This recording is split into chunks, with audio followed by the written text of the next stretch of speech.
ಚರಿತ್ರೆಯಲ್ಲಿ ಗೆದ್ದವನಿಗೆ ಗೆದ್ದವನು ಎನ್ನುವಂತಹ ಜಾಗವಿರುವುದನ್ನು ನಾವು ನೋಡಬಹುದು. ಸೋತವನಿಗೂ ಕೂಡ ಇಂಥವನೊಂದಿಗೆ ಸೆಣಸಾಡಿ ಸೋತ ಎನ್ನುವಂತಹ ಜಾಗ ಇರುವುದನ್ನು ನಾವು ನೋಡಬಹುದು. ಆದರೆ ನಿಂತುಕೊಂಡು ನೋಡುವವರಿಗೆ, ಆಡಿಕೊಂಡು ನಗುವಂತಹ ವ್ಯಕ್ತಿಗಳಿಗೆ ಚರಿತ್ರೆಯಲ್ಲಿ ಎಲ್ಲಿಯೂ ಕೂಡ ಜಾಗ ಇಲ್ಲದೆ ಇರುವುದನ್ನು ನಾವು ನೋಡಬಹುದು. ಜೀವನದಲ್ಲಿ ನಾವು ಕೋಪದಿಂದ ಮಾತನಾಡಿದರೆ ಗುಣವನ್ನು ಕಳೆದುಕೊಳ್ಳುತ್ತೇವೆ. ಹೆಚ್ಚಾಗಿ ಮಾತನಾಡಲು ಹೋದರೆ ಶಾಂತಿಯನ್ನು ಕಳೆದುಕೊಳ್ಳುತ್ತೇವೆ.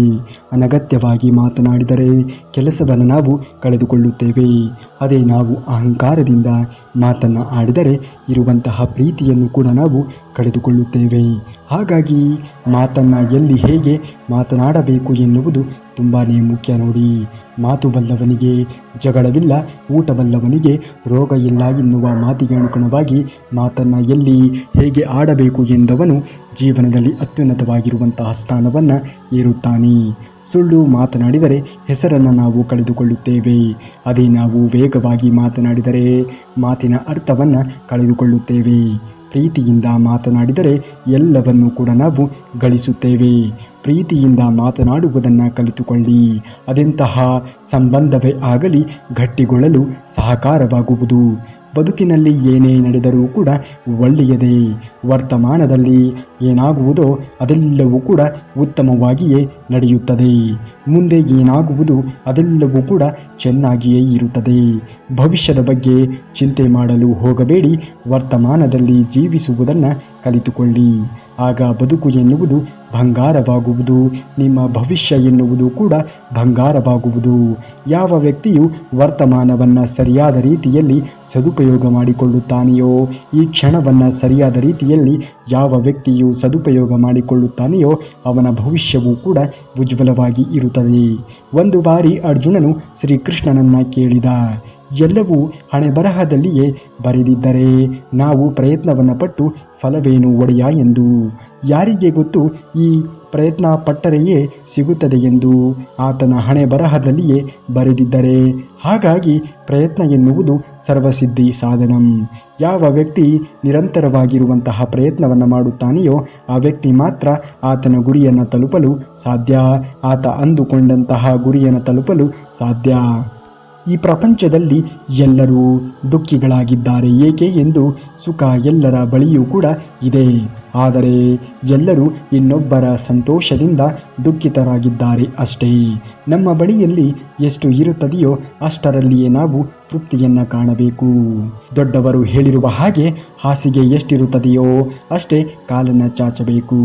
ನಮಗಿಂತ ಬೇರೆಯವರನ್ನು ನೋಡಿ ನಾವು ಅಯ್ಯೋ ಅವರು ಈ ರೀತಿಯಾಗಿ ಬೆಳೆದಿದ್ದಾರಲ್ಲ, ಅವರು ಅಷ್ಟು ಶ್ರೀಮಂತರು, ಇಷ್ಟು ಹಣವಂತರು ಎಂದು ನಾವು ಅಂದುಕೊಂಡಾಗ ಮಾತ್ರ ನಾವು ನೆಮ್ಮದಿಯನ್ನು ಹಾಳು ಮಾಡಿಕೊಳ್ಳಲು ಸಾಧ್ಯ.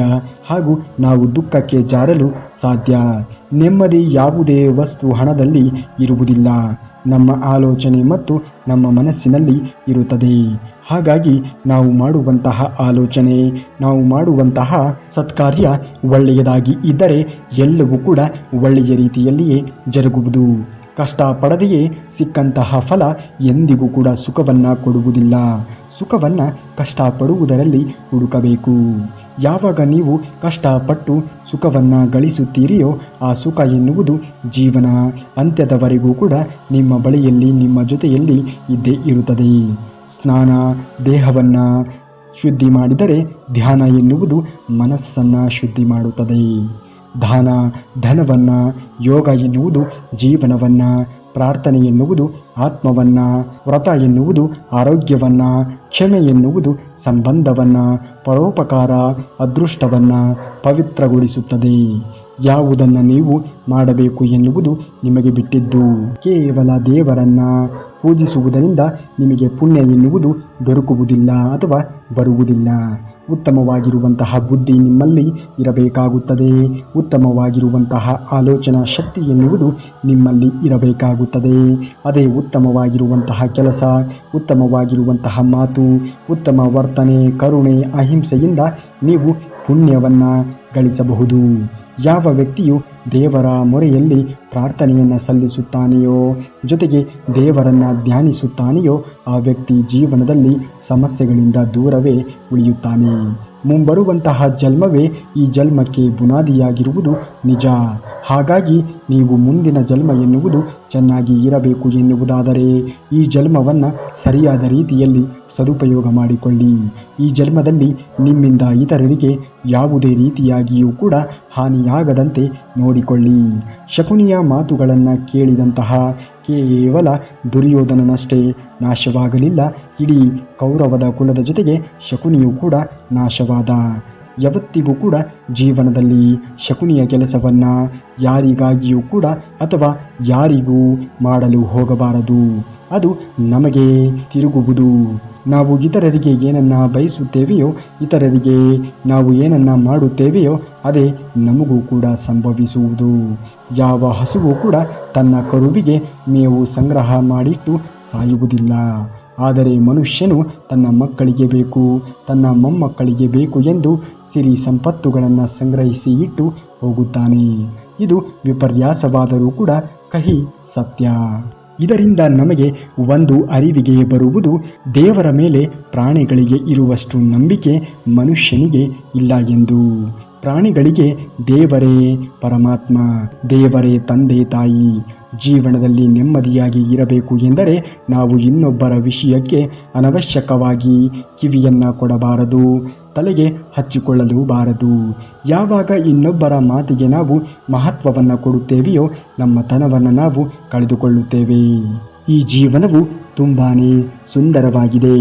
ಒಂದು ದಿನ, ಒಂದು ಗಂಟೆ, ಒಂದು ನಿಮಿಷ ಮತ್ತೆ ಎಂದಿಗೂ ಕೂಡ ಬರುವುದಿಲ್ಲ. ಆದ್ದರಿಂದ ಎಲ್ಲ ಸಮಯವನ್ನು ಮರೆತು ಸಂತೋಷವಾಗಿ ಬಾಳುವುದನ್ನು ಕಲಿಯಿರಿ. ಈ ಕ್ಷಣವನ್ನು ನೀವು, ಈ ದಿನವನ್ನು ನೀವು ಸರಿಯಾದ ರೀತಿಯಾಗಿ ಸದುಪಯೋಗ ಮಾಡಿಕೊಂಡಾಗ ನಾಳೆಯ ದಿನಗಳು ಕೂಡ ನಿಮ್ಮ ಜೀವನದಲ್ಲಿ ಉಜ್ವಲವಾಗಿ ಇರುತ್ತದೆ. ಬದಲಾವಣೆಗೆ ಯಾವತ್ತಿಗೂ ಕೂಡ ಭಯವನ್ನು ಪಡಲು ಹೋಗಬಾರದು. ನೀನು ಏನನ್ನ ಕಳೆದುಕೊಂಡಿದ್ದೀಯಾ ಅನ್ನುವುದಕ್ಕಿಂತ 100 ಪಟ್ಟು ಹೆಚ್ಚಾಗಿ ಪಡೆಯುತ್ತೀಯಾ.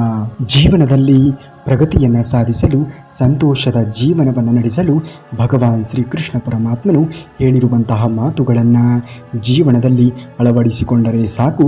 ಕೃಷ್ಣನ ನುಡಿಗಳನ್ನು ಪಾಲಿಸಿ ಬದುಕು ಎನ್ನುವುದು ಸಾಗಿಸಿದರೆ ಯಾವುದೇ ರೀತಿಯ ತೊಂದರೆಯಾಗದೆ ಹಾಗೆ ನೆಮ್ಮದಿಯಿಂದ ಜೀವನವನ್ನು ಸಾಗಿಸಬಹುದು. ಕೃಷ್ಣನು ಏನೇ ಮಾಡಿದರೂ ಕೂಡ ಅದು ಜನರ ಒಳಿತಿಗಾಗಿಯೇ ಮಾಡಿರುತ್ತಾನೆ. ಜೀವನದಲ್ಲಿ ಒಂಟಿಯಾಗಿ ಇರುವುದು ಮತ್ತು ತಾಳ್ಮೆಯಿಂದ ಇರುವುದು ಬಹಳನೇ ಮುಖ್ಯವಾಗುತ್ತದೆ. ನೀವು ಯಾರ ಹಿಂದೆಯೂ ಹೋಗಬೇಡಿ. ಹಿಂದೆ ಹೋದಷ್ಟು ನಿಮ್ಮನ್ನು ಕಡೆಗಣಿಸುವವರು ಹೆಚ್ಚಾಗಿ ಸಿಗುತ್ತಾರೆ. ನಿಮ್ಮನ್ನು ಅರ್ಥ ಮಾಡಿಕೊಂಡು ನೀವೇ ಬೇಕು ಎನ್ನುವವರು ಏನೇ ಆದರೂ ಕೂಡ ನಿಮ್ಮೊಡನೆ ಇರುತ್ತಾರೆ. ಅದೇ ರೀತಿ ನಿಮ್ಮನ್ನು ಕಂಡರೆ ಇಷ್ಟ ಆಗದವರು ನಿಮ್ಮನ್ನು ಬೇಡ ಎನ್ನುವವರು ನಿಮ್ಮಿಂದ ದೂರ ಉಳಿಯುವುದೇ ಒಳ್ಳೆಯದು. ನಿಮ್ಮ ಬದುಕಿನಲ್ಲಿ ಈ ವ್ಯಕ್ತಿ ಇರಲೇಬೇಕು ಎಂದು ಅವರ ಹಿಂದೆ ಹೋಗಿ ಬೇಡಿಕೊಳ್ಳುತ್ತಲೇ ಇರಬೇಡಿ. ಏಕೆಂದರೆ ಈ ಪ್ರಪಂಚದಲ್ಲಿ ಯಾರೂ ಕೂಡ ಶಾಶ್ವತವಲ್ಲ. ಅದೇ ರೀತಿ ಯಾವ ವಸ್ತುವು ಕೂಡ ಶಾಶ್ವತವಲ್ಲ. ಅಸಾಧ್ಯ ಎಂದುಕೊಳ್ಳುವ ಶತ್ರು ಅಪಾಯ ಇರಬಹುದು. ಎಂದುಕೊಳ್ಳುವಂತಹ ಆಟ ನನ್ನಿಂದ ಇದು ಸಾಧ್ಯವಾಗುತ್ತದೆ ಎನ್ನುವಂತಹ ಭರವಸೆ ಜೀವನದಲ್ಲಿ ರಸಮಾಲೆಯಾಗುವಂತಹ ಸವಾಲುಗಳು. ನಿಮಗೆ ಯಶಸ್ಸು ಸಿಗುವುದು ಇವುಗಳಿಂದ. ಮನುಷ್ಯರಷ್ಟೇ ಅಲ್ಲ, ಭಗವಾನ್ ಶ್ರೀಕೃಷ್ಣನಲ್ಲಿಯೂ ಕೂಡ ನೋವುಗಳು ಇದ್ದಾವೆ. ಆದರೆ ಕರ್ತವ್ಯಗಳ ಎದುರು ಆ ನೋವುಗಳು ನೆಲೆ ಕಾಣಲಿಲ್ಲ. ಈ ಬದುಕಿನಲ್ಲಿ ನಂಬಿಕೆಗೆ ಅರ್ಹರಾಗಿರುವಂತಹ ವ್ಯಕ್ತಿಗಳು ಸಿಗುವುದು ಬಹಳನೇ ಕಡಿಮೆ. ಹಾಗಾಗಿ ನೀವು ಜೀವನದಲ್ಲಿ ಯಾರಾದರೂ ಒಬ್ಬ ವ್ಯಕ್ತಿಯನ್ನು ನಂಬುವುದಕ್ಕಿಂತ ಮೊದಲು 100 ಬಾರಿ ಯೋಚನೆಯನ್ನು ಮಾಡಿ. ಏಕೆಂದರೆ ಪ್ರಸ್ತುತವಾಗಿರುವಂತಹ ಈ ಸಮಾಜದಲ್ಲಿ ನಂಬಿಕೆಗೆ ಅರ್ಹವಾಗಿರುವಂತಹ ವ್ಯಕ್ತಿಗಳು ಸಿಗುವುದು ತುಂಬಾ ಕಷ್ಟ. ಒಂದು ವೇಳೆ ಸಿಕ್ಕರೂ ಕೂಡ ಅವರು ಇನ್ನೇನೋ ಯೋಚನೆಯನ್ನು ಮಾಡಿಕೊಂಡು ನಿಮ್ಮ ಬಳಿಯಲ್ಲಿ ಬಂದಿರುತ್ತಾರೆ. ಹಾಗಾಗಿ ಇನ್ನೊಬ್ಬರ ಮೇಲೆ ಭರವಸೆಯನ್ನು ಇಡುವ ಮೊದಲು ಸ್ವಲ್ಪ ಯೋಚನೆಯನ್ನು ಮಾಡಿ. ಏಕೆಂದರೆ ನಿಮ್ಮದೇ ಆಗಿರುವಂತಹ ನಿಮ್ಮ ದೇಹದಲ್ಲೇ ಇರುವಂತಹ ನಿಮ್ಮ ಸ್ವಂತ ಹಲ್ಲುಗಳು ಕೂಡ ಕೆಲವೊಮ್ಮೆ ನಿಮ್ಮ ನಾಲಿಗೆಯನ್ನು ಕಚ್ಚುತ್ತದೆ. ಈ ಕಲಿಯುಗದಲ್ಲಿ ಪ್ರತಿಯೊಬ್ಬ ಮನುಷ್ಯ ಹರಿಸುವಂತಹ ಕಣ್ಣೀರಿನ ಹನಿಗೂ ಕೂಡ ಬೆಲೆಯನ್ನು ಕೊಡಲೇಬೇಕು. ಪ್ರತಿಯೊಬ್ಬ ಮನುಷ್ಯನು ಹರಿಸುವಂತಹ ಒಂದೊಂದು ಕಂಬನಿ ಹನಿಯ ಹಿಂದೆ ಕೂಡ ಆ ವ್ಯಕ್ತಿಯ ಹಿಂದಿನ ಜನ್ಮದ ಕರ್ಮದ ಫಲ ಎನ್ನುವುದು ಇರುತ್ತದೆ. ಆ ಕರ್ಮದ ಫಲವನ್ನು ಯಾರು ಎಲ್ಲರೂ ಅನುಭವಿಸಲೇಬೇಕು. ಹಾಗಾಗಿ ಮುಂದಿನ ಜನ್ಮ ಎನ್ನುವುದು ಸುಖಕರವಾಗಿ ಇರಬೇಕು ಎಂದರೆ ಇಂದಿನ ಜನ್ಮದಲ್ಲಿ ನೀವು ಮಾಡುವಂತಹ ಕರ್ಮ ಫಲಗಳನ್ನು ಸರಿಯಾದ ರೀತಿಯಲ್ಲಿ ನಿರ್ವಹಣೆಯನ್ನು ಮಾಡಿ. ಭಗವಂತನು ಇದರಿಂದ ತಪ್ಪಿಸಿಕೊಳ್ಳಲು ಸಾಧ್ಯವಿಲ್ಲ. ಇದು ವಿಧಿಯ ನಿಯಮವಾಗಿದೆ. ನೀವು ತುಂಬ ಪ್ರೀತಿ ಮಾಡುವಂತಹ, ಕಾಳಜಿಯನ್ನು ಮಾಡುವಂತಹ ವ್ಯಕ್ತಿಗಳೇ ನಿಮ್ಮ ಮನಸ್ಸಿಗೆ ಅತಿಯಾದ ನೋವನ್ನು ತರುತ್ತಾರೆ. ಅಂತಹ ವ್ಯಕ್ತಿಗಳಿಗೆ ನಿಮ್ಮ ಬೆಲೆ ಗೊತ್ತಾಗಬೇಕು ಎಂದರೆ ಅವರನ್ನು ನೀವು ನಿರ್ಲಕ್ಷ್ಯವನ್ನು ಮಾಡಬೇಕು. ಆಗಲೇ ಅವರಿಗೆ ನಿಮ್ಮ ಬೆಲೆಯ ಅರಿವಾಗುವುದು.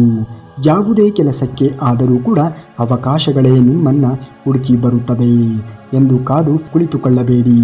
ನಿಮ್ಮ ಅವಕಾಶಗಳನ್ನು ನೀವೇ ಸೃಷ್ಟಿ ಮಾಡಿಕೊಳ್ಳಬೇಕು. ಸೃಷ್ಟಿ ಮಾಡಿಕೊಂಡು ನೀವು ಒಂದು ಗುರಿಯ ಕಡೆಗೆ ಸಾಗಬೇಕು. ನೀವು ಒಬ್ಬ ವ್ಯಕ್ತಿಯ ಮೇಲೆ ನಂಬಿಕೆ ಇಟ್ಟಾಗ ನಿಮ್ಮಿಬ್ಬರ ನಡುವಿನ ನಂಬಿಕೆ ಒಂದು ಸೇತುವೆಯ ಹಾಗೆ ಇರುತ್ತದೆ. ಆ ಸಂಬಂಧ ನಿಲ್ಲುವುದೇ ನಂಬಿಕೆ ಎನ್ನುವ ಆ ಸೇತುವೆಯಿಂದ. ಆದರೆ ಆ ನಂಬಿಕೆಯ ಸೇತುವೆ ಕಳಚಿ ಬಿದ್ದಾಗ ಎಷ್ಟು ಸಾರಿ ಕ್ಷಮೆಯನ್ನು ಕೇಳಿದರೂ ಕೂಡ ಅದು ಸರಿ ಹೋಗುವುದಿಲ್ಲ. ಅದು ವ್ಯರ್ಥವೇ ಆಗುವುದು. ಕಳೆದು ಹೋದ ನಂಬಿಕೆ ಮತ್ತೆ ಬರುವುದಿಲ್ಲ. 1000 ಬಾರಿ ಕ್ಷಮೆಯನ್ನು ಕೇಳುವುದರಿಂದ ಯಾವುದೇ ರೀತಿಯ ಪ್ರಯೋಜನ ಎನ್ನುವುದು ಸಿಗುವುದಿಲ್ಲ. ಹಾಗಾಗಿ ಯಾರ ಬಳಿಯಲ್ಲೂ ಕೂಡ ನೀವು ನಂಬಿಕೆಯನ್ನು ಕಳೆದುಕೊಳ್ಳಬೇಡಿ. ಒಬ್ಬ ವ್ಯಕ್ತಿಗೆ ಹಾನಿ ಮಾಡಬೇಕು ಎಂದು ಯೋಚಿಸಿ ಅವರಿಗೆ ಕೆಸರು ಹಾಕಲು ಹೋದಾಗ ಕೆಸರು ಮೊದಲು ನಿಮ್ಮ ಕೈಗೆ ಆಗುತ್ತದೆ ಎನ್ನುವುದನ್ನು ನೀವು ನೆನಪಿನಲ್ಲಿ ಇಟ್ಟುಕೊಳ್ಳಿ. ಅದೇ ರೀತಿ ಒಬ್ಬ ವ್ಯಕ್ತಿಗೆ ಒಳ್ಳೆಯದನ್ನು ಮಾಡಲು ಹೊರಟು ಅವರಿಗೆ ಗಂಧ ಹಚ್ಚಲು ಹೋದಾಗ ನಿಮ್ಮ ಕೈಗೆ ಮೊದಲು ಗಂಧವಾಗುತ್ತದೆ ಎನ್ನುವುದನ್ನು ಮರೆಯಲೇಬೇಡಿ. ಒಬ್ಬ ವ್ಯಕ್ತಿಗೆ ನೀವು ಏನು ಮಾಡಬೇಕು ಎನ್ನುವುದನ್ನು ಯೋಚನೆಯನ್ನು ಮಾಡಿ, ಆಯ್ಕೆಯನ್ನು ಮಾಡಿ. ಜೀವನದಲ್ಲಿ ನೀವು ಆಸೆಪಟ್ಟ ದೊಡ್ಡ ದೊಡ್ಡ ವಸ್ತುಗಳು ಸಿಕ್ಕವೆ ಎಂದು ಮೊದಲಿಗೆ ನಿಮ್ಮ ಜೊತೆಗಿದ್ದ ಆ ಪುಟ್ಟ ವಸ್ತುಗಳನ್ನು ಮರೆತು ಬಿಡಬೇಡಿ. ಏಕೆಂದರೆ ಪ್ರಪಂಚದಲ್ಲಿ ಎಲ್ಲ ವಸ್ತುಗಳಿಗೂ ಕೂಡ ಅದರದ್ದೇ ಆಗಿರುವಂತಹ ಪ್ರಾಮುಖ್ಯತೆ ಎನ್ನುವುದು ಇರುತ್ತದೆ. ಆ ಒಂದು ಪ್ರಾಮುಖ್ಯತೆಯನ್ನು ಮರೆಯಬೇಡಿ. ಒಂದು ಸೂಜಿ ಮಾಡುವಂತಹ ಕೆಲಸವನ್ನು ಒಂದು ಖಡ್ಗ ಮಾಡಲು ಸಾಧ್ಯವಾಗುವುದೇ ಇಲ್ಲ. ನಿಮ್ಮ ಬಳಿ ವಿದ್ಯೆ ಇಲ್ಲದೆ ಇದ್ದರೆ ಜ್ಞಾನವೂ ಇರುವುದಿಲ್ಲವೇ? ನಿಮ್ಮ ಬಳಿ ಹಣ ಇಲ್ಲದೆ ಇರಬಹುದು, ನೀವು ಶ್ರಮ ಪಡುವುದಿಲ್ಲವೇ? ನಿಮ್ಮ ಬಳಿ ಹಣ ಇಲ್ಲದೆ ಇರಬಹುದು, ಆದರೆ ನಿಮ್ಮ ಬಳಿ ಧರ್ಮವಿಲ್ಲವೇ? ನಿಮ್ಮ ಜೊತೆಯಲ್ಲಿ ನಿಮ್ಮ ಸಂಬಂಧಿಕರು ಇಲ್ಲದೆ ಇರಬಹುದು, ಆದರೆ ಆ ಭಗವಂತ ನಿಮ್ಮ ಜೊತೆ ಇಲ್ಲವೇ? ನೀವು ಸಾಧನೆ ಮಾಡುವ ಕಾರ್ಯಕ್ಕೆ ಮನಸ್ಸನ್ನು ಸಿದ್ಧಗೊಳಿಸಲು ಇಷ್ಟು ನಂಬಿಕೆ, ಅರ್ಹತೆ ಸಾಕಾಗುವುದಿಲ್ಲವೇ? ಈ ಬದುಕು ಎನ್ನುವುದು ಬೊಗಸೆಯಲ್ಲಿ ಹಿಡಿದಿಟ್ಟ ನೀರಿನಂತೆ. ಅದು ಬಸಿದು ಹೋಗುವ ಮುನ್ನ ಬಳಿಸಬೇಕು. ಪ್ರತಿಕ್ಷಣ ವ್ಯರ್ಥವಾಗದಂತೆ ಪ್ರಭಾವವನ್ನು ನೋಡಿ ಹತ್ತಿರ ಬರುವಂತಹ ಜನರಿಗಿಂತ ಸ್ವಭಾವವನ್ನು ನೋಡಿ ಹತ್ತಿರ ಬರುವವರೇ ನಮ್ಮ ನಿಜವಾದ ಹಿತೈಷಿಗಳು ಆಗಿರುತ್ತಾರೆ. ಅಂತಹ ಹಿತೈಷಿಗಳನ್ನು ಯಾವತ್ತಿಗೂ ಕೂಡ ನೀವು ಕಳೆದುಕೊಳ್ಳಲೇಬೇಡಿ. ಕೇವಲ ಸಾಮಾನ್ಯ ಜನರು ಮಾತ್ರ ಅಸಾಮಾನ್ಯ ಕೆಲಸವನ್ನು ಮಾಡಬಲ್ಲರು. ಅರಿಯದೆಯೇ ಧೈರ್ಯದಿಂದ ತೆಗೆದುಕೊಳ್ಳುವಂತಹ ನಿರ್ಧಾರಕ್ಕಿಂತ ನಿಧಾನವಾಗಿ ನಾವು ತೆಗೆದುಕೊಳ್ಳುವಂತಹ ನಿರ್ಧಾರವು ಒಳ್ಳೆಯದಾಗಿ ಇರುತ್ತದೆ. ಒಳ್ಳೆಯ ನಡತೆಯಿಂದ ನಿಮಗೆ ಲಾಭ ಸಿಗದೇ ಇರಬಹುದು, ಆದರೆ ಅಂತಹ ಗುಣಕ್ಕೆ ಸಾವಿರಾರು ಮನಸ್ಸುಗಳನ್ನು ಗೆಲ್ಲುವಂತಹ ತಾಕತ್ತು ಇರುತ್ತದೆ. ವ್ಯಕ್ತಿಗೆ ಬೆಲೆ ಸಿಗುವುದಕ್ಕಿಂತ ಆತನ ವ್ಯಕ್ತಿತ್ವಕ್ಕೆ ಬೆಲೆ ಸಿಕ್ಕರೆ ಅವರಿಗೆ ಸಿಗುವಂತಹ ಖುಷಿಯೇ ಬೇರೆಯಾಗಿ ಇರುತ್ತದೆ. ನಿಮ್ಮ ವ್ಯಕ್ತಿತ್ವವನ್ನು ನೀವು ಸರಿಯಾದ ರೀತಿಯಲ್ಲಿ ಉಪಯೋಗಿಸಿಕೊಳ್ಳಿ. ಸರಿಯಾದ ರೀತಿಯಲ್ಲಿ ನೀವು ಬಳಸುವುದನ್ನು ಕಲಿತುಕೊಳ್ಳಿ. ನೀರು ಇರುವಂತಹ ಬಾವಿಯ ಹತ್ತಿರ, ದುಡ್ಡು ಇರುವಂತಹ ಮನುಷ್ಯನ ಹತ್ತಿರ ಮಾತ್ರ ಜನ ಬರುವುದು. ಆದರೂ ದುಡ್ಡು ಮಾಡುವಂತಹ ಹಠ ಒಳ್ಳೆಯದು, ಆದರೆ ದುಡ್ಡು ಮಾಡಲೇಬೇಕು ಎಂದು ಹಠ ಸಾಧಿಸುವಂತಹ ಚಟ ಮಹಾ ಕೆಟ್ಟದ್ದು. ಕಷ್ಟದಲ್ಲಿ ತಾಳ್ಮೆ, ನಷ್ಟದಲ್ಲಿ ಸಹನೆ, ತೊಂದರೆಯಲ್ಲಿ ಶಾಂತಿ, ದುಃಖದಲ್ಲಿ ಸಮಾಧಾನ ಇದ್ದವರಿಗೆ ಅವರ ಬಾಳಿನಲ್ಲಿ ಯಾವ ಒಂದು ಭಯವೂ ಕೂಡ ಇರುವುದಿಲ್ಲ. ಮನುಷ್ಯನಿಗೆ ಮನುಷ್ಯನು ಕೊಡಬಹುದಾಗಿರುವಂತಹ ದೊಡ್ಡ ಉಡುಗೊರೆ ಕೇವಲ ಪ್ರೀತಿ, ವಿಶ್ವಾಸ, ಗೌರವ. ಹಾಗಾಗಿ ಅಂತಹ ಪ್ರೀತಿ, ವಿಶ್ವಾಸ, ಗೌರವವನ್ನು ನೀವು ಉಳಿಸಿಕೊಳ್ಳುವುದನ್ನು ಕಲಿಯಿರಿ. ಗೆದ್ದ ವ್ಯಕ್ತಿಗೆ ಚಪ್ಪಾಳೆ ಒಡೆಯುವುದಕ್ಕಿಂತ ಬಿದ್ದ ವ್ಯಕ್ತಿಯನ್ನು ಎತ್ತಿ ಹಿಡಿಯುವುದು ಒಳ್ಳೆಯ ಕೆಲಸ. ಹಾಗೆಯೇ ಒಳ್ಳೆಯದನ್ನು ಕಲಿತು ಮತ್ತೊಬ್ಬರಿಗೂ ಒಳ್ಳೆಯದನ್ನೇ ಕಲಿಸುವುದು ನಿಜವಾದ ಒಳ್ಳೆಯ ವ್ಯಕ್ತಿತ್ವ. ಹಾಗಾಗಿ ಅಂತಹ ವ್ಯಕ್ತಿತ್ವವನ್ನು ನೀವು ಜೀವನದಲ್ಲಿ ರೂಢಿಸಿಕೊಳ್ಳಿ. ಎಷ್ಟೇ ಕರೆದರೂ ಬರದ ದೇವರನ್ನೇ ಮತ್ತೆ ಮತ್ತೆ ಪೂಜಿಸಿ ಕರೆಯುವಾಗ ನಮ್ಮಲ್ಲಿ ಇರುವಂತಹ ಆತ್ಮವಿಶ್ವಾಸವನ್ನು ಸ್ವತಃ ನಾವೇ ಏಕೆ ನಂಬುವುದಿಲ್ಲ? ನಂಬಿ ನಡೆದರೆ ಜೀವನದಲ್ಲಿ ಆ ದೇವರ ಆಶೀರ್ವಾದ ಎನ್ನುವುದು ಯಾರಿಗೂ ಸಿಗದೆಯೇ ಇರುವುದಿಲ್ಲ. ಹಾಗೂ ಖಂಡಿತವಾಗಿಯೂ ಕೂಡ ನಿಮ್ಮ ಬದುಕಿನಲ್ಲಿ ನೀವು ಅಂದುಕೊಂಡಿರುವಂತಹ ಕೆಲಸದಲ್ಲಿ ಯಶಸ್ಸನ್ನು ಕಾಣುತ್ತೀರಾ. ನಂಬಿಕೆ ಎನ್ನುವುದು ನಿಮ್ಮ ಮೇಲೆ ನಿಮಗೆ ಇರಬೇಕು. ಕೋಪದಲ್ಲಿ ಎಂದಿಗೂ ಕೂಡ ಕೆಟ್ಟ ಮಾತುಗಳನ್ನು ಆಡಲು ಹೋಗಬೇಡಿ. ನಿಮ್ಮ ಕೋಪ ಕರಗಿ ಬಿಡಬಹುದು, ಆದರೆ ನೀವು ಆಡಿರುವಂತಹ ಕೋಪದ ಮಾತುಗಳು ಹಾಗೆಯೇ ಉಳಿದು ಬಿಡುತ್ತದೆ. ಸಮಾಧಾನದಿಂದ ಇದ್ದರೆ ಎಲ್ಲವೂ ಕೂಡ ಎಲ್ಲರೂ ಕಾಲ ಬಂದಾಗಲೇ ಅರ್ಥವಾಗುವುದು. ಹಾಗಾಗಿ ಅರ್ಥವಾಗಬೇಕು ಎನ್ನುವುದಾದರೆ ಸ್ವಲ್ಪ ಸಮಯ ತಾಳ್ಮೆಯಿಂದ ಕಾಯುವುದನ್ನು ನೀವು ಕಲಿಯಲೇಬೇಕು. ತಪ್ಪು ಹೆಜ್ಜೆ ಇಡುವುದು ಸಹಜ, ಬೇಗ ಎಚ್ಚೆತ್ತುಕೊಳ್ಳುವುದು ಬುದ್ಧಿವಂತಿಕೆಯ ಲಕ್ಷಣ. ತಪ್ಪಾದಾಗ ಕೊರಗುವುದಕ್ಕಿಂತ ಮುಂದೆ ತಪ್ಪಾಗದೆ ಇರುವ ರೀತಿಯಲ್ಲಿ ನಡೆದುಕೊಳ್ಳುವುದು ಉತ್ತಮ ವ್ಯಕ್ತಿಯ ಲಕ್ಷಣವಾಗಿದೆ.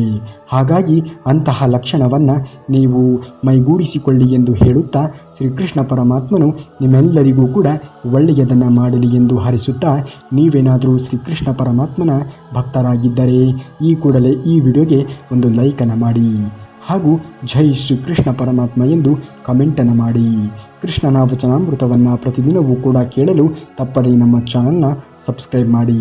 ಹಾಗೂ ಮುಂದಿನ ವಿಡಿಯೋದಲ್ಲಿ ಸಿಗುವವರೆಗೂ ಧನ್ಯವಾದ. ಕರುನಾಡಿಗೆ.